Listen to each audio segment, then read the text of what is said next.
Hey, today's Pickacard tarot reading is to help you narrow down and make sense of what your options are. It's not so much choosing between A and B. This is more when you're faced with option soup and you don't even know where to begin identifying what your options are because the factors are all so confusing.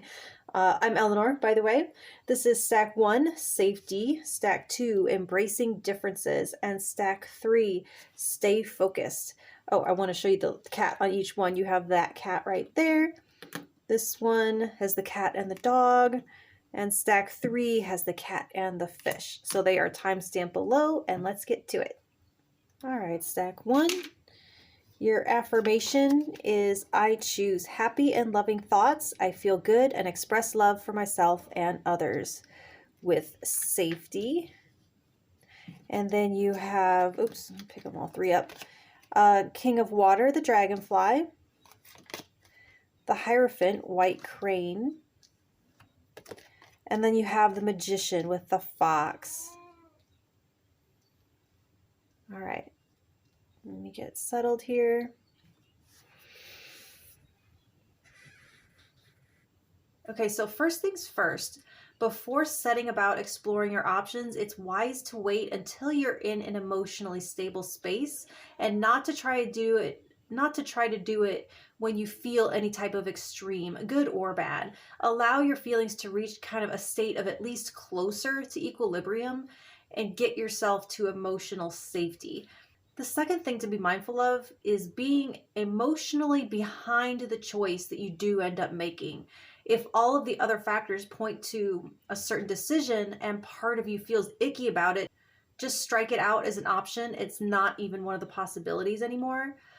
How you feel about an option is going to make or break the outcome of that option. If the thought of it doesn't feel good, choosing it and doing it definitely won't feel good. Now, the Hierophant can represent the systems we create to help us explain and make sense of things that are not tangible, like feelings and needs and life's big questions, etc. So this suggests a framework or a structure is needed in your case. The options are going to kind of remain soupy as long as what needs you're trying to meet remain ill-defined. And there's 2 systems that I know of organizing or categorizing needs, and safety is a big one on both of them. It's one of the primary human needs. So this calls for not only a framework for getting in touch with the need and naming it, but also offers structure as a potential answer. So an example I heard on YouTube recently, if your car runs out of gas, you wouldn't remedy that by putting a new tire on the car. Now, the way we target our own needs isn't quite that obvious, but it's just as fruitless. So now I see safety and the Hierophant here, and I can't neglect saying that if safety is the need, then the options to start looking at are the ones that provide structure and boundaries. So if that's confusing, look to the traditional or ancestral ways this has been done. Your experiencing is not new, and while you might have different options to choose from than those who came before you, you can use their wisdom as a springboard for creating your own scaffold. Now, both the white crane and the fox, they're about not only walking in 2 worlds, above and below, but also the power of working in silence. It's deeply personal, and you're asking questions that no one else can answer for you. Questions like, what experiences do you still long for? Or what is a repeating issue in your life? Or emotions. If you're feeling anxious, angry, or powerless, those point to the need for safety not being met.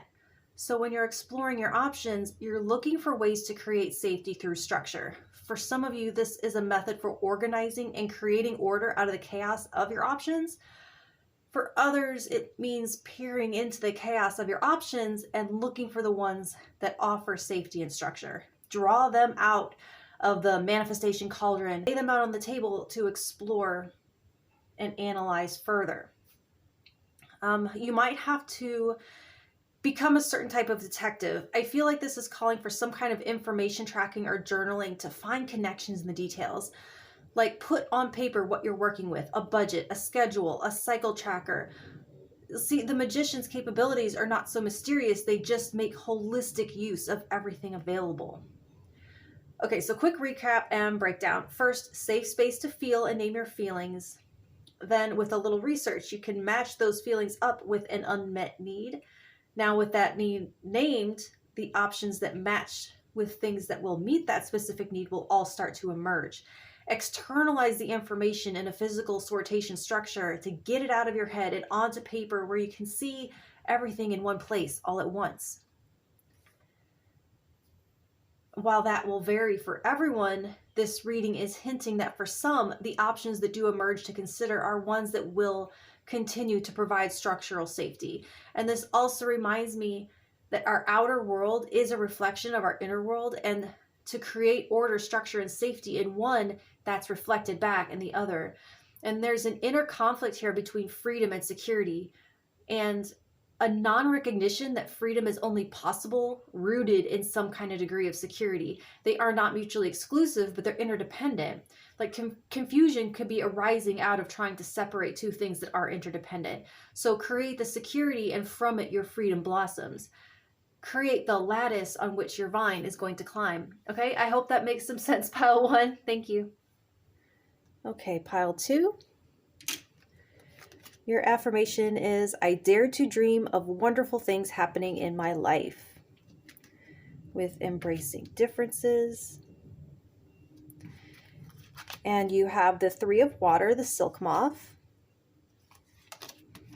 judgment with the whale, and then you have the star, firefly, in reverse.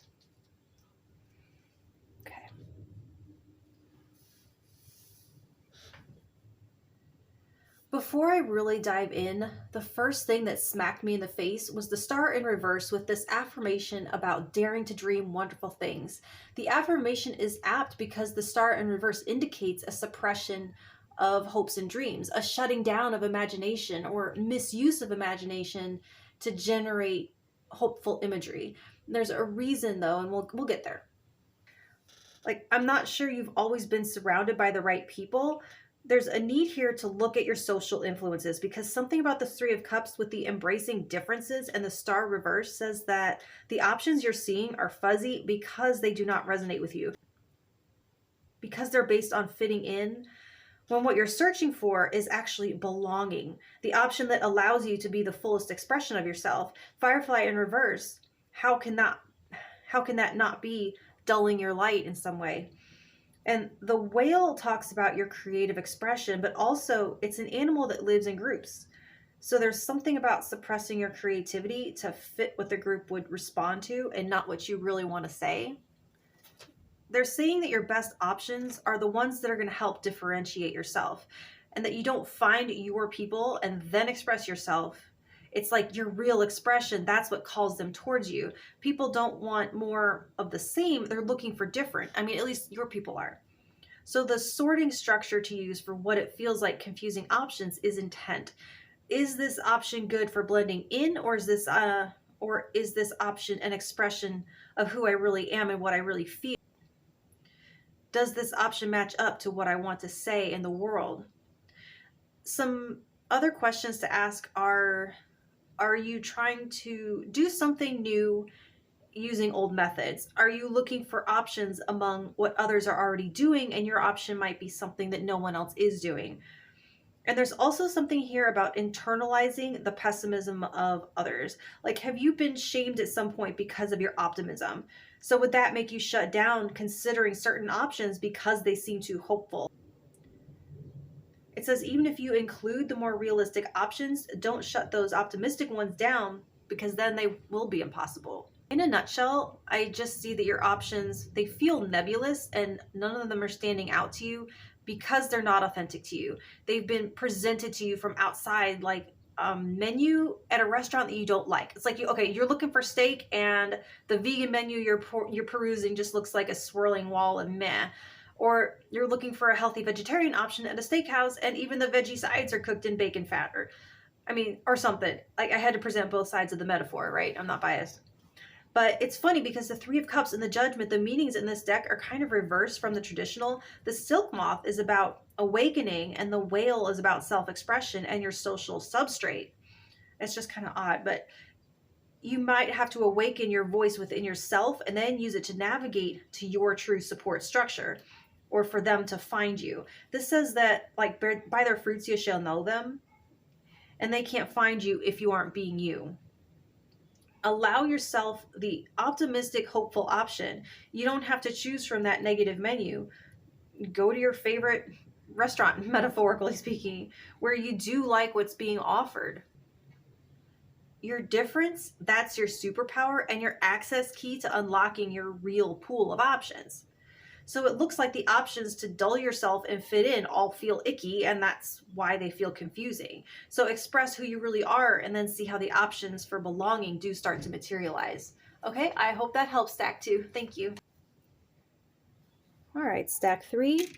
Your affirmation says, nature loves me. Opening my heart to nature helps me feel happy and peaceful. With the stay focused.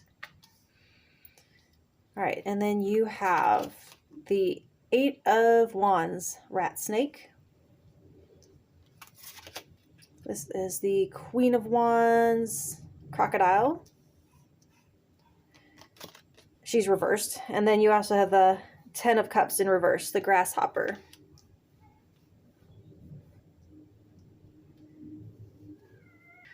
Okay, stack 3. Okay, I do see some missed opportunities here. I think I can help you. There's something with this affirmation and the stay focused that feel like a call to mindfulness and presence away from future focus. Like being at the bus stop 2 hours before the bus, falling asleep, and then missing the bus. So your options are here and you're there. Like they're confusing because they're streaking by you in your periphery, or it could be you that's moving too fast, but it's like the white lines of light speed and you can't make out the individual planets and stars. So something you're perceiving as a weakness, it could actually be a strength.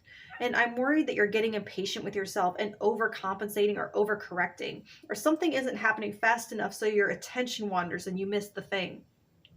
So for some, it's a distrust. That's the distraction. It's like you're looking for danger rather than opportunity. And your options might seem muddy because you don't trust your instincts.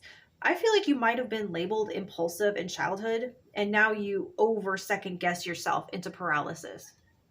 So yes, you might need to still yourself and your mind to lay in active waiting to see the option as it arises, but not still your hand when it's the right time to strike. I do see that you're discouraged. Hopefully we can turn that around for you, or help you turn it around. Get the cart back behind the horse and things moving again. So I see something that the slow and steady message seems to come up so often. And this shows a big opportunity for a huge, almost viral leap, like metaphorically winning the lottery. It doesn't come around all that often, and there's a lot of plateaus in between. And while you have made tremendous strides, you're zoning out or timing out on the plateaus. But it's on that plateau and stillness where your options can solidify in front of you. The in-between times, they're not wasted or throwaway. I mean, the crocodile could lay in wait all day and by staying vigilant catches its huge satisfying prize of a meal at dusk. It doesn't say, fuck it, I don't see anything. It's coming and I know it. You aren't being served by comparing this method to someone else's slow and steady, because they could pass you up in the moment, but if you don't give up, you're going to leap past them all in one swoop. I mean, not that it's a competition, but I mean, comparison is natural. So at the same time, like I saw at the first, there is a focus out of time, either on the past or on the future. And maybe that's where your attention drifts when you're bored. Visualization is great. Imagination is instrumental, but you could daydream through the present where the work to build that vision is actually put in. That's where your options lie. Like, are you searching your options for step 10 when you need to be searching for the more subtle and understated step 1? Someone might need to hear to enjoy this now, because once things are put into motion, you're going to have to hang on for dear life to wrestle it into permanence, and you'll have your hands full for a while. Because this talks not only of pouncing on an opportunity, but hanging on tight until it's integrated or landed. So eyes on the prize and gather your strength for the time to claim it, and then the endurance to keep it. Okay, here's something. Like, what choices are you making now based on an old goal that you've already decided against? Or are you pushing yourself too hard in preparation for something that's going to be self-supporting when the time comes around anyway? like out of habit? Like, has the goalpost shifted, but you're habituated to the old goalpost? Are you trying to choose among outdated options? I wonder. All right, quick recap. Try to stay present on your plateaus because that's where your opportunities for warp speed advancement arise. Rest and gather strength to hold tight to the opportunity you do pounce on. Trust your instincts when you do see your option come into focus, and don't second guess yourself because of some childhood mislabel. And take this reading as encouragement because your pace is different than other people's. It's not slower, it's different. And stay present where your power to act lies. Look for step 1, not for step 10. And finally, are you 100% clear, like as in writing, as to the outcome you really want, so that you even recognize the right option from all of the ones that are going to cross your path? I think that pretty much sums it up. I hope that helps you, Stack 3. Thank you.